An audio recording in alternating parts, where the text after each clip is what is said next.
시편 135편 1절부터 5절까지 말씀으로 할렐루야 여호와 이름을 찬양하라 제목으로 말씀을 나눕니다. 예배에 중요한 세 가지 요소가 있는데 그것을 우리는 말씀과 찬송과 기도라고 합니다. 하나님께 예배드림에 있어서 가장 중요한 것 세 가지를 꼽으라면 이것을 꼽죠. 말씀과 찬양과 기도 외에도 사실은 예배를 구성하는 요소가 몇 가지 더 있습니다만 이 세 가지가 가장 중요한 것입니다. 우리가 예배를 드림에 있어서 예배에 적극적으로 참여해야 되는데 우리가 예배자가 되어서 우리 모든 성도 한 사람 한 사람이 다 하나님께 예배 드리는 자가 되어야 되는데 사실 그동안 우리는 수동적인 예배를 많이 했죠. 수동적인 예배 참석으로 인해서 그동안 우리는 예배한다, 예배 드린다 라는 표현보다 알게 모르게 예배를 본다 라는 표현을 많이 썼습니다.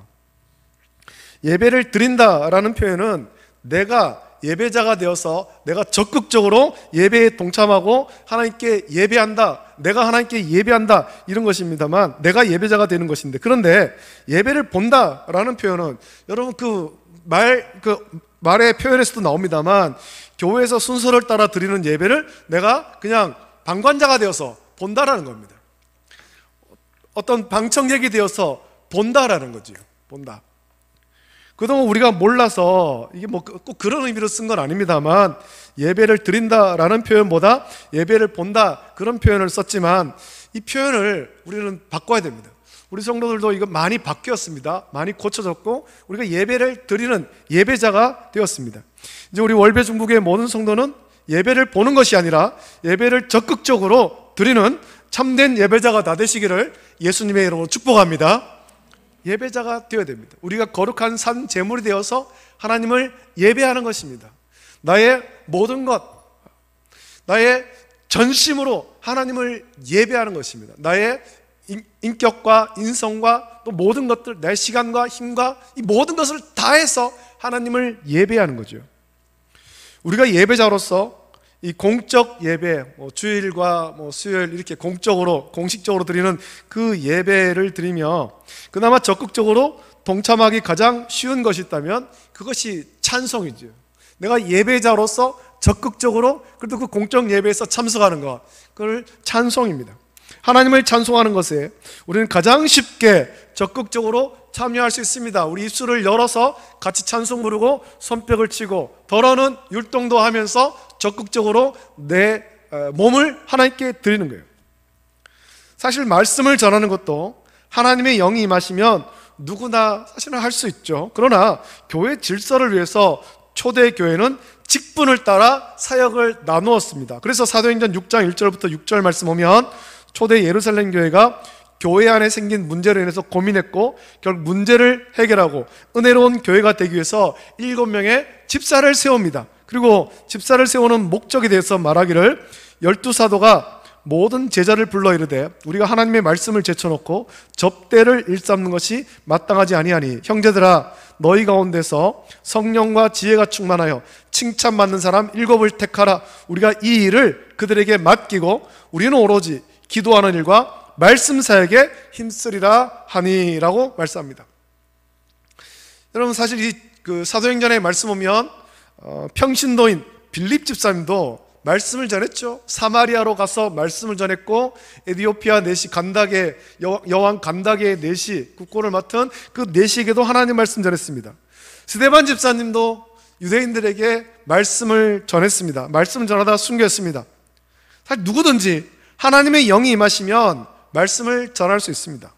민수기 11장 24절부터 29절 말씀 보면 모세가 나가서 여호와의 말씀을 백성에게 알리고 백성의 장로 70인을 모아 장막에 둘러 세우매 여호와께서 구름 가운데 강림하사 모세에게 말씀하시고 그에게 임한 영을 70 장로에게도 임하게 하시니 영이 임하신 때에 그들이 예언을 하다가 다시는 하지 아니하였더라.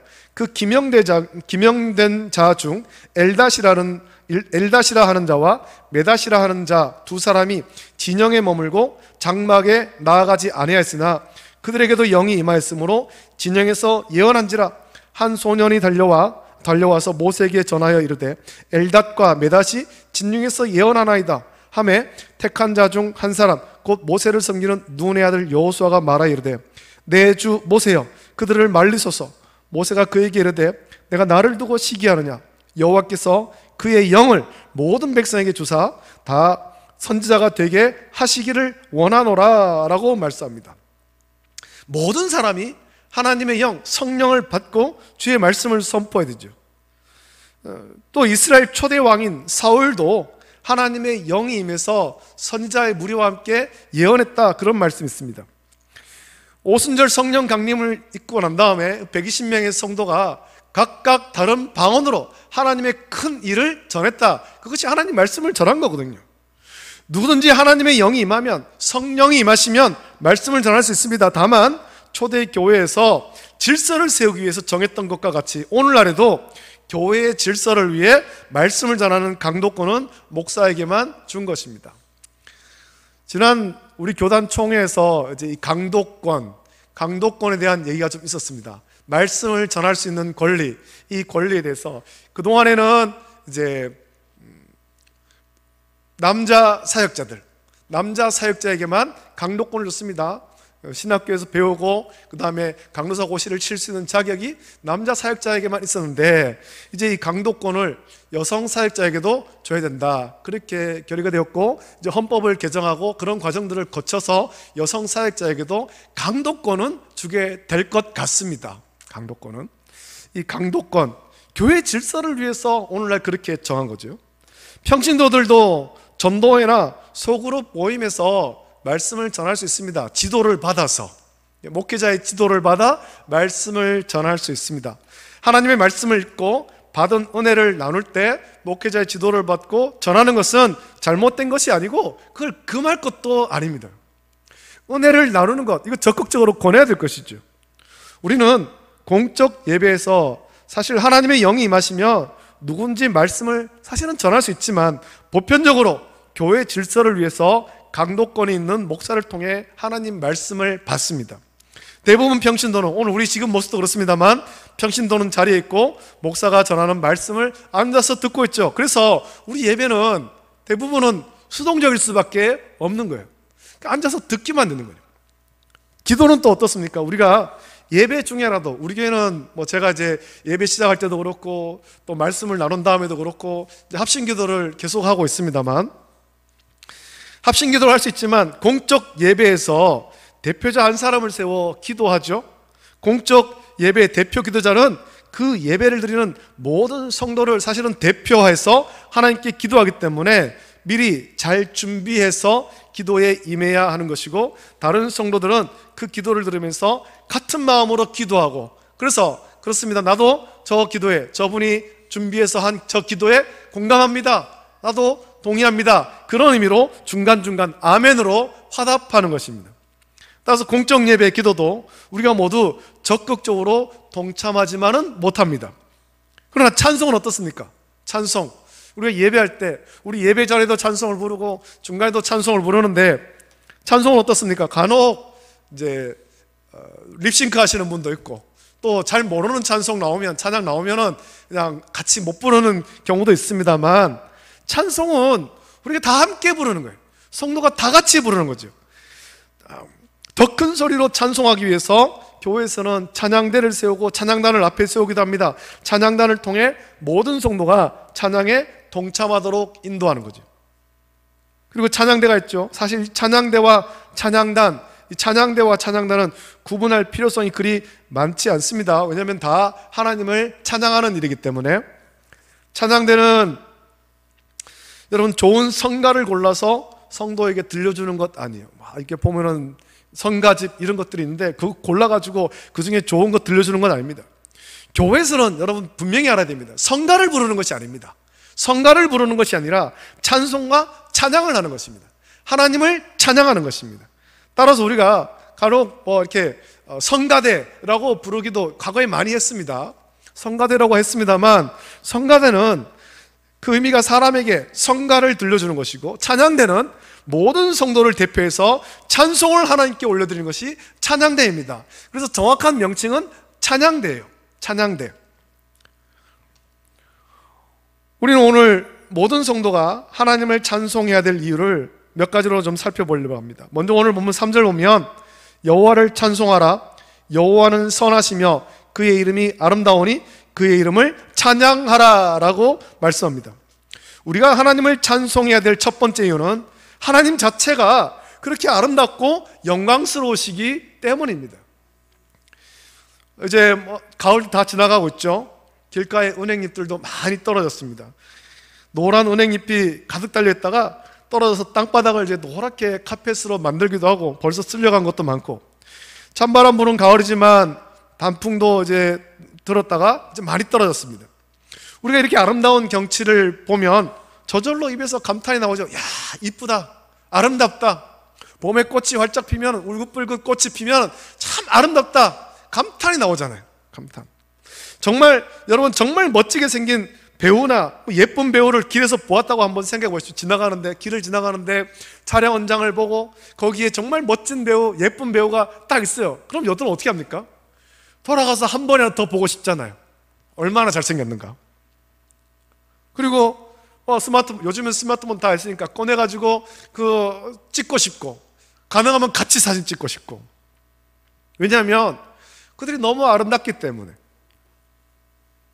요즘에 여러분, 젊은 여성들이 친구들과 풍경이 좋은 레스토랑에 많이 갑니다. 맛있는 음식을 주문해 놓고 음식 나오면 주변의 아름다운 풍경에는 눈도 돌리지 않습니다. 전부 뭐 하겠습니까?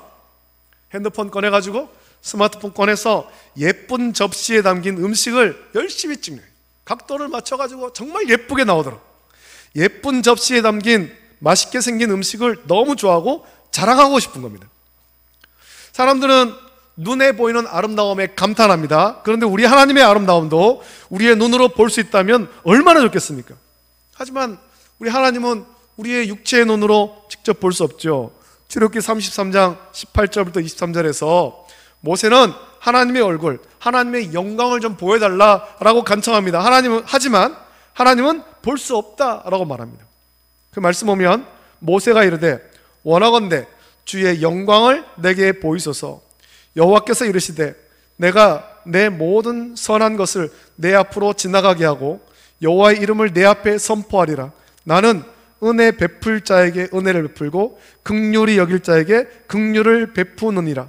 또 이르시되 내가 내 얼굴을 보지 못하리니 나를 보고 살 자가 없음이니라. 여호와께서 또 이르시기를 보라, 내 곁에 한 장소가 있으니 너는 그 반석 위에 서라. 내 영광이 지나갈 때 내가 너를 반석 틈에 두고 내가 지나도록 내 손으로 너를 덮었다가 손을 거두리니 내가 내 등을 볼 것이요 얼굴은 보지 못하리라 라고 말씀합니다. 우리 하나님이, 영광의 하나님이 지나가시고 난 다음에 그 흔적을 본다라는 거죠. 우리는 하나님의 얼굴, 하나님의 영광을 육체의 눈으로 볼 수 없습니다. 다만 우리는 믿음 생활을 하면서 하나님을 만나게 되고 하나님의 성품을 조금씩 맛보게 됩니다. 우리는 하나님께서 우리를 인도하시는 것을 통해서 하나님의 성품을 조금씩 깨닫게 되고 닮아가는 거죠. 하나님의 영광이 얼마나 아름다운지는 우리가 감탄하는 아름다운 풍경을 보면서 하나님의 영광이 이보다 몇 배는 더 아름다움을 우리는 기억해야 되는 것이고 장차 그 영광을 볼 날을 소망해야 됩니다. 두 번째로 우리를 향한 하나님의 구원 계획에 의해서 우리는 하나님을 찬송해야 됩니다. 우리를 구원하신 하나님, 그 하나님을 묵상하면서 날마다 하나님을 찬송해야 되는 겁니다. 오늘 4절 말씀 보면 여호와께서 자기를 위하여 야곱 곧 이스라엘을 자기의 특별한 소유로 택하셨음이로다 라고 말씀합니다.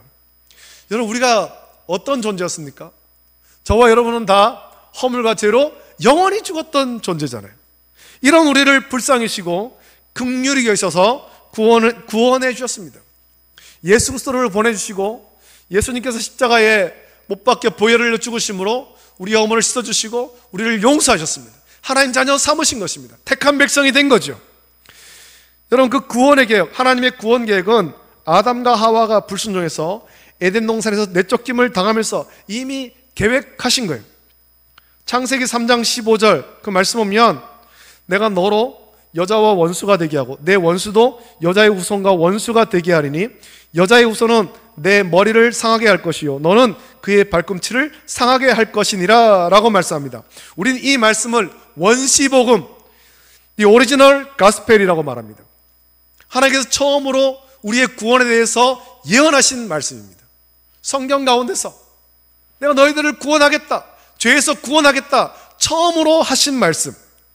그래서 원시복음, 이 원시는 근원이 되었다, 근원이 되는 시작이라는 뜻이죠. 우리에 대한 구원을 약속하신 첫 번째 말씀, 하나님께서 우리를 구원하기를 처음부터 약속하셨다는 것입니다. 그래서 이 다른 말로 프로토 에반겔리움이라고 하기도 합니다. 우리가 하나님을 찬송해야 될 이유는 하나님께서 우리를 사랑하셔서 긍휼히 여기시고 죄의 구렁텅이에 빠져 멸망하도록 버려두지 않으시고 자기를 위해서, 즉 우리를 향한 하나님의 사랑을 나타내시고자 야곱 곧 이스라엘을 자기의 특별한 소유로 택하셨습니다. 저와 여러분들을 하나님의 이름을 위해서 택하셨다는 겁니다. 우리에게는 아무런 구원받을 만한 근거도 없고 아무런 의도 없지만 하나님의 이름을 위해서 저와 여러분을 구원하신 것입니다. 이스라엘을 통해 독생하신 외아들 예수님이 성육신하게 하시고 우리를 향한 하나님의 구원을 성취하셨습니다. 2000년 전에. 이것이 우리가 하나님을 찬송해야 될 또 하나의 이유죠. 또 하나는 하나님의 능력을 인함입니다. 오늘 본문 5절 보면 내가 알거니와 여호와께서는 위대하시며 또 우리 주는 모든 신들보다 위대하시도다 라고 말씀합니다. 크리스 탐린이라는 사람과 그의 음악 프로듀서인 에드 퀘시, 그리고 그의 밴드에서 베이스를 치고 있는 제시 리브스라는 사람이 공동으로 만든 찬양곡이 있는데 그 제목은 영어로 How Great is Our God입니다. 위대하신 주, 우리 찬양으로는 위대하신 주라는 제목으로 번역된 찬양이 있습니다. 이 찬양의 뒷부분에 찬송가 79장 주 하나님 지으신 모든 세계라는 찬송의 후렴을 이어서 부르면 이게 얼마나 멋진 찬양이 되는지 모릅니다. 위대하신 주, 이 찬양을 부르고 마지막에 주님의 높고 위대하심을, 이 찬양을 이어부르는, 찬송을 이어부르면 굉장히 엄숙한 찬양이 되죠. 이 찬양과 찬송가 79장을 부르고 있으면 저절로 하나님의 영광을 위해서 손을 들고 찬양하게 되는 것입니다. 여러분, 하나님이 창조하신 이 세계를 한번 보십시오. 하나님이 얼마나 위대하십니까? 제가 요즘에 관심 가지고 있는 것인데 별을 좀 보고 싶어요. 별. 요즘에 여러분 우리 사는 이 지역에서는 별을 못 보죠. 별이 안 보입니다. 도시에 빛공해가 너무 심하고 그래서 별을 잘 볼 수 없고 시골에 가서 정말 캄캄한데 그런 데 가야 별을 볼 수 있습니다. 그런데 요즘에 시대가 너무 좋아지다 보니까 휴대폰을 딱 들고 하늘을 비춰보면은 별이 보여요. 별 어플이 있습니다. 그걸로 별이 저기 있지, 북두칠성이 저기 있지, 요즘 제대로 안 보이는 거, 그걸 그렇게 보는 거예요. 별. 여러분, 우리가 어릴 때 밤하늘을 보면 도시에 살았어도 밤에 별이 굉장히 많이 보였거든요. 별. 여러분, 그 별, 밤하늘에 반짝이는 별들과 틀림없이 뜨거워지는 해와 달, 한치의 오차도 없이 진행되는 사계절을 보면서 하나님의 위대하심을 우리는 찬양할 수 있어야 됩니다. 어제 제가 어디 지나가다가 어떤 엄마와 한 아기가 하는 얘기를 얼핏 들었어요. 저녁 때가 되었습니다. 저녁 때가 되니까 아마 엄마가 그 아기한테 그렇게 얘기했을 거예요. 야, 이제 해 떨어졌다 라고 얘기했을 것 같아요. 해 떨어졌다. 아기는 그게 의미를 모르는 거예요. 해가 어디 떨어졌냐고, 땅이 어디 떨어졌냐고. 엄마가 그걸 설명해 주더라고요. 해가 떨어졌다는 것은 땅에 떨어진 것이 아니고 해가 이제 서쪽으로 졌다, 이거를 설명하는 건데, 제가 얼핏 지나가면서 잠깐 들었는데, 야, 참 그 모습이 너무 예쁜 거예요. 예쁜 거. 해가 떨었다. 그 해가 뜨고 해가 지고, 여러분 시절이 악하지만 이거 변함없이 이런 일들이 이루어지고, 밤에 우리 보이지 않지만 저 하늘 너머에는 아름다운 별이 반짝반짝거리고 있고, 이 하나님의 위대하심 아닙니까? 그걸 누가 만드셨습니까? 하나님이 만드셨어요. 하나님이 모든 것을 하나님의 손으로, 하나님 말씀으로 그것을 다 만드셨고, 어느 것 하나 충돌하지 않고 질서를 이루고 있다는 겁니다. 대단하죠. 이건 놀라운 거예요. 우리 하나님의 위대하심이죠. 특별히 하나님의 위대하심은 우리가 아무리 지혜를 짜내고 힘을 모으고 노력해도 결코 해결할 수 없는 문제, 우리 가운데 그 누구도 아무리 위대한 사람이 나타나도 해결할 수 없는 문제, 이 죄의 문제를 우리 하나님은 단번에 해결해 주셨습니다. 비록 독생하신 예수님을 십자가에 내어 주셔야 했지만 하나님께서는 영원토록 우리가 해결할 수 없는 문제, 그래서 죄로 인해서 멸망받을 우리를 단번에 해결해 주시고 구원해 주신 것입니다. 이것이 우리 하나님의 위대하심입니다. 위대하심. 우리가 하나님을 찬송해야 될 이유는 이 세 가지만 아니라 수천 수만 가지 넘습니다. 찬양 가운데 그런 찬양도 있습니다. 나중에 한번 불러보면 좋겠는데 하나님을 찬양해야 될 만 가지 이유라는 찬송이 있거든요. 그 찬송 같이 부르면 참 좋겠다 싶은 생각이 듭니다. 우리 입술을 통해 우리 하나님 찬양하기를 원합니다. 우리의 삶을 들여서 우리 하나님을 찬양하기를 원합니다. 찬양받으시기 합당하신 하나님께 우리 입술을 열어 적극적으로 찬송하기를 원합니다. 수많은 찬양 사역자가 날마다 하나님 은혜에 감격해서 새로운 찬송을, 또 새로운 찬양을 만들어냅니다. 그 중에 대표적인 것을 뽑아 만든 것이 찬송가입니다. 예전에는 제가 어릴 때는 이렇게 교단마다 이제 찬송가가 달랐던 적도 있는데, 이제는 찬송가가 통합되어서 하나의 성경, 하나의 찬송을 우리가 다 가지고 있습니다. 찬송, 이 찬송은 하나님께 올려드리는 것입니다만, 찬송을 부를 때 우리 주님께서는 또한 우리에게 한량없는 은혜를 부어주시는 거예요.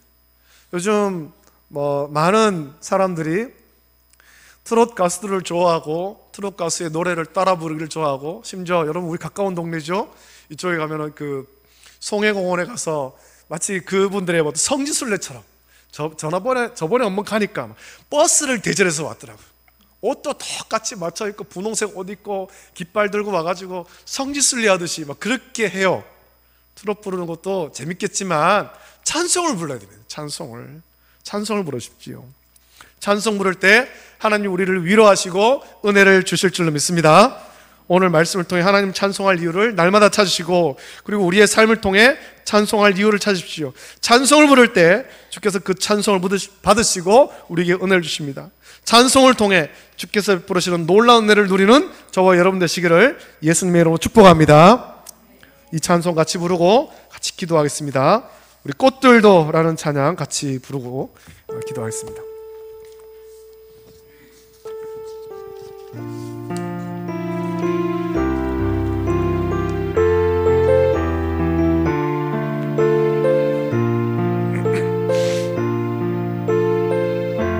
이곳에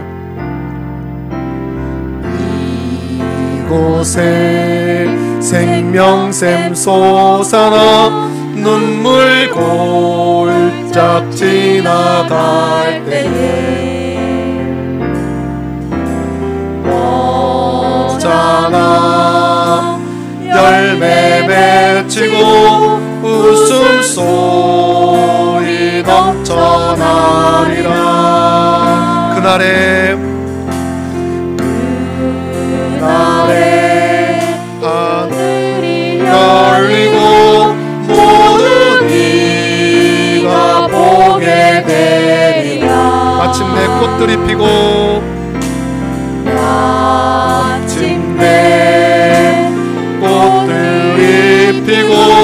영광의 주가 오시리라.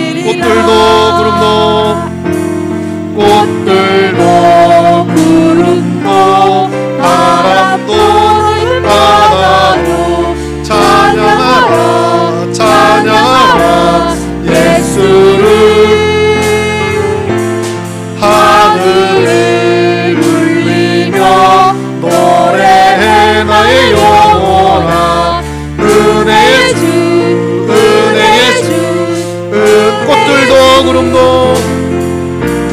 꽃들도 구름도 바람도 넓은 바다도 찬양하라 예수를. 하늘을 울리며 노래해 나의 영혼아 은혜의 주.